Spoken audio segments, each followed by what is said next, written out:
Hayagang sinabi ni Sergey Lavrov, pinuno ng Ministry ng Ugnayang Panlabas ng Rusya, na hindi lalagda ang Rusya sa kasunduang pangkapayapaan sa Ukraine hanggat hindi napapalitan ang mga lider ng pangunahing bansa sa Europa. Dagdag niya, may malinaw na palatandaan na ang ilang bansang Europeo sa NATO ay naghahanda ng pag-atake sa Rusya at sa Lithuania ay naghanda sila ng base para dito.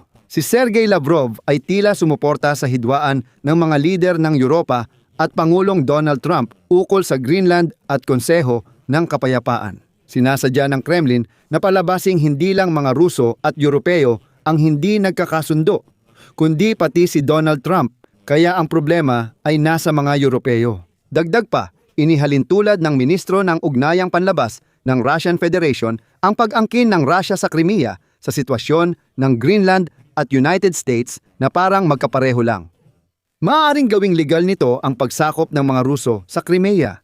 Sabi rin ni Lavrov, hindi naman bahagi ng Denmark ang Greenland. Pinakanakagulat ang pag-amin ni Lavrov na walang kapayapaan sa Ukraine sa malapit na hinaharap. Masaya ang Kremlin kay Donald Trump dahil nailihis ng kanyang mga kalokohan ang pansin ng mundo sa teroristikong pagsira ng Russia sa enerhiya ng Ukraine. Nawala ng kontrol si Trump at kinansela niya sa Davos ang pagpirma ng kasunduan sa Ukraine at pagkikita kay Zelensky. Pero sa huli, inamin din ni Lavrov na niloko na naman ng mga Amerikano ang Kremlin at hindi pinalaya ang mga Ruso na nasa nasakop na tanker na marinera. Ako si Alexi Pechi. Tara't pag-usapan natin ang paksang ito. Pero bago tayo magsimula, hinihiling ko na mag-subscribe kayo sa channel na ito, mag-like, mag-iwan ng kahit anong komento sa episode na ito, at mga kaibigan, mag-subscribe din kayo sa aking Telegram channel na Pechi News. Ang link ay nasa video description. Agad naming pinopost ang balita kapag may bagong impormasyon. Sinabi ni Sergey Lavrov, pinuno ng Ministry ng Ugnayang Panlabas ng Russia, na hindi kayang pumirma ng Russia ng kasunduang pangkapayapaan sa Ukraine at sinisi ang mga Europeo. Sinabi ni Lavrov na bukas daw ang Russia sa pakikipag-usap sa kasalukuyang mga lider ng Europa, pero nauunawaan niyang malamang ay hindi sila magkakasundo sa kahit anong bagay. Narito ang kanyang sinabi, kung may gustong makipag-usap, hindi kami tatanggi kahit malinaw naming alam at linawin ko ito na sa mga lider ng Europa ngayon, malamang hindi kami magkasundo. Para sa seryosong usapan, huwag ipagsigawan o magyabang sa harap ng madla. Kung interesado talaga, mas mabuting tumawag na lang. Tulad ng dati sa mga diplomat, walang paratang. Idadagdag ko lang, Seryoshka Lavrov, na sa mga diplomat di uso ang pagsisinungaling. Pero noong Pebrero 2022 hayagan kang nagsinungaling na walang balak ang Russia sa lakayin ang Ukraine. Kaya, Seryoshka, hindi ikaw, kabayong muka, ang dapat magsabi kung ano ang ginagawa ng mga diplomat, isa ka lang kabayo. Hanggang dito na lang, tungkol ito sa digmaan. Sinabi ni Lavrov na ang layunin ng kanluran ay bigyan ng estratehikong pagkatalo ang Russia, na di umano'y nananatiling hindi nagbabago at patuloy na umiiral sa isipan at mga plano ng mismong Europa. Ayon sa kanya, wala nang umiiral na anumang mga patakaran sa pandaigdigang entablado. Ang mundo, ayon sa bersyon ng Kremlin, ay lumipat na sa formula na kung sino ang mas malakas, siya ang tama. Sabi ni Lavrov, ang kanluran, hindi ang mga Ruso, ang nagbago ng matagal ng pamantayan sa internasyonal na ugnayan. Paalala lang, noong Disyembre 2021 mismong ang kalbong walang kwenta. Sinabi ni Vladimir Putin na dapat baguhin ang seguridad ng Rusya sa Europa, pati ang NATO at pandaigdigang kaayusan. Ngayon, sinasabi ni Lavrov na ang mga Europeo raw ang siyang lumabag sa mga nakasanayang pamantayan ng internasyonal na ugnayan. Binanggit ng pinuno ng Ministry of Foreign Affairs ng Rusya si Pangulong Donald Trump ng Estados Unidos na anyay nagdulot ng pagyanig sa Europa ang paraan nito sa pagbuo ng mga patakaran sa mundo. Sabi ni Lavrov, ang kagustuhan ng Washington na magdikta ng patakaran mag-isa ay ikinagulat ng mga kaalyadong Europeo. CP, kung gusto ng kanluran na mag-usap sa isa't isa, batay sa kanilang sariling mga panuntunan, karapatan nila iyon. Ang Rusya ay makikipag-usap batay sa mga prinsipyo ng balanse at pagkakapantay-pantay. Pakinggan mo, muntik na akong mapaluha sa sinabi ni Lavrov. Si Lavrov, na tauhan ni Putin, ay parang siga sa St. Petersburg na nagsasalita gamit ang slang Sinasabing walang digmaan pero kailangan ng aksyon ng mga Ruso. Kaya nagsimula ang digmaan. Ayon kay Lavrov, ang kanluran ay kumikilos ayon sa sarili nilang panuntunan at sinasabing makikipag-usap sila ng patas. Para lang daw itong circus. Inakusahan ni Lavrov ang North Atlantic Alliance na naghahanda ng digmaan laban sa Russia at sinabing ang NATO ay nagre-ready para sa direktang sagupaan. At dito tinanong si Lavrov kung paano niya ikokomento ang balak ng Lithuania na gumawa ng pinatibay na lugar malapit sa Suwalki Corridor.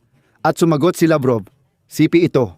May natural na pakiramdam sa Russia at Belarus na may binabalak ang mga autoridad ng Lithuania na provokasyon para mapukaw kami sa isang aksyon at hikayatin ang pagkakaisa ng European Union at North Atlantic Alliance gamit ang parehong serye ng banta." At pagkatapos ay lumipat si Lavrov sa Greenland. At dito, si Lavrov ay diretsong naglalaro sa mga hindi pagkakaunawaan ng United States at Europa. Bago iyon, ikinumpara ni Lavrov ang Greenland at Crimea. Sinabi niya ito mismo. Kung ilalagay niyo ang mga taga-Crimea sa sitwasyon ng taga-Greenland, mas maiintindihan niyo sila. Lililinawin ko, may mamamayan ng Greenland dahil sila ay ibang etniko at bansa. Inuit, mamamayan ng Crimea, ano ang ibig sabihin nito? Ano ang mamamayan ng Crimea? Mamamayan ng Kyiv? Mamamayan ng Moscow? Anong klasing paghahati ito? Kaya ayon kay Lavrov, sa Crimea, ayon sa kanya, nagpunta ang mga tao sa referendum matapos ang anti-konstitusyonal na kudeta.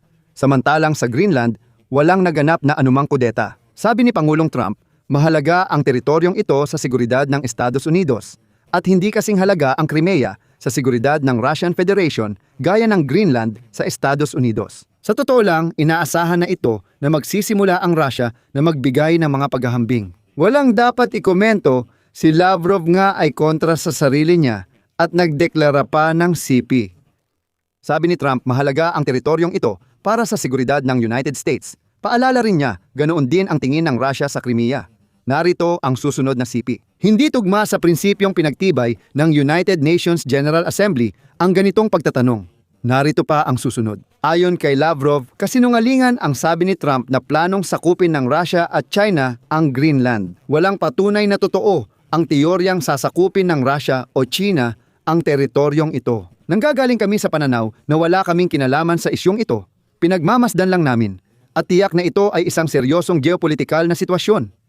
Gagawa ng konklusyon ang Moscow batay sa magiging resulta ng pagresolba sa problemang ito. Ngayon, sumingit si Lavrov at sinabi niyang ang Greenland ay hindi teritoryo ng Denmark kundi isang kolonya na dapat agad palayain. At pagkatapos, inamin ni Lavrov na niloko lang talaga ni Mashka Sakharova, ang kanyang press alkache, ang Russia. Sino ba ang mag-aakala, di ba?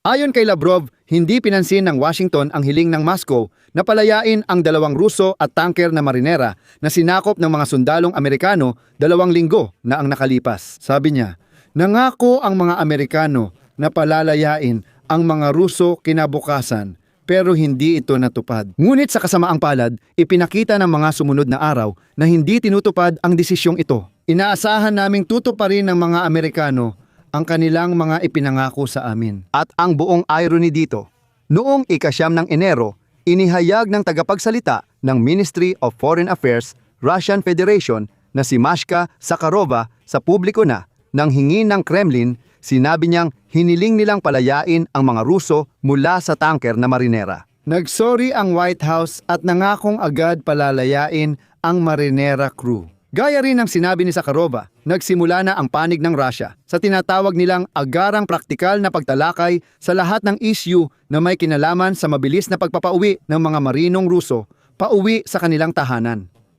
Sa huli, lumabas na hindi naman balak ng mga Amerikano na magpalaya at nagsinungaling lang ulit si Sakharova. At sabi ni Lavrov, oo nga, niloko niya kayo. Ano ngayon? Mga Ruso naman kayo. Tara na, bakit kayo nagugulat? Ayon kay Lavrov, nilalabag ng United States ang pandaigdigang kumbensyon sa karapatang pandagat sa pagsakop ng mga tanker at nagdudulot ito ng pag-aalala. Nakalimutan niya ang pangako niya, isang mabangis na bansa ang umatake sa Ukraine nang walang dahilan. Ngayon, Gusto ni Trump bumuo ng Konseho ng Kapayapaan na nabanggit ko dati. Lumipat na sa channel at panoorin kung hindi nyo pa nagagawa. Dito ko muna tatapusin. Ilagay ang opinyon at konklusyon sa comments, mag-subscribe, pindutin ang kampanilya at ilike ang episode mga kaibigan. Kung gusto ninyong suportahan ang trabaho ng YouTube channel na ito, maaari ninyong gawin ito sa pamamagitan ng kahit anong donasyon gamit ang link o detalye sa description ng video na ito. Magpapasalamat ako sa inyo para dito. Hanggang dito na lang. Ingatan ninyo ang inyong sarili. Paalam sa lahat.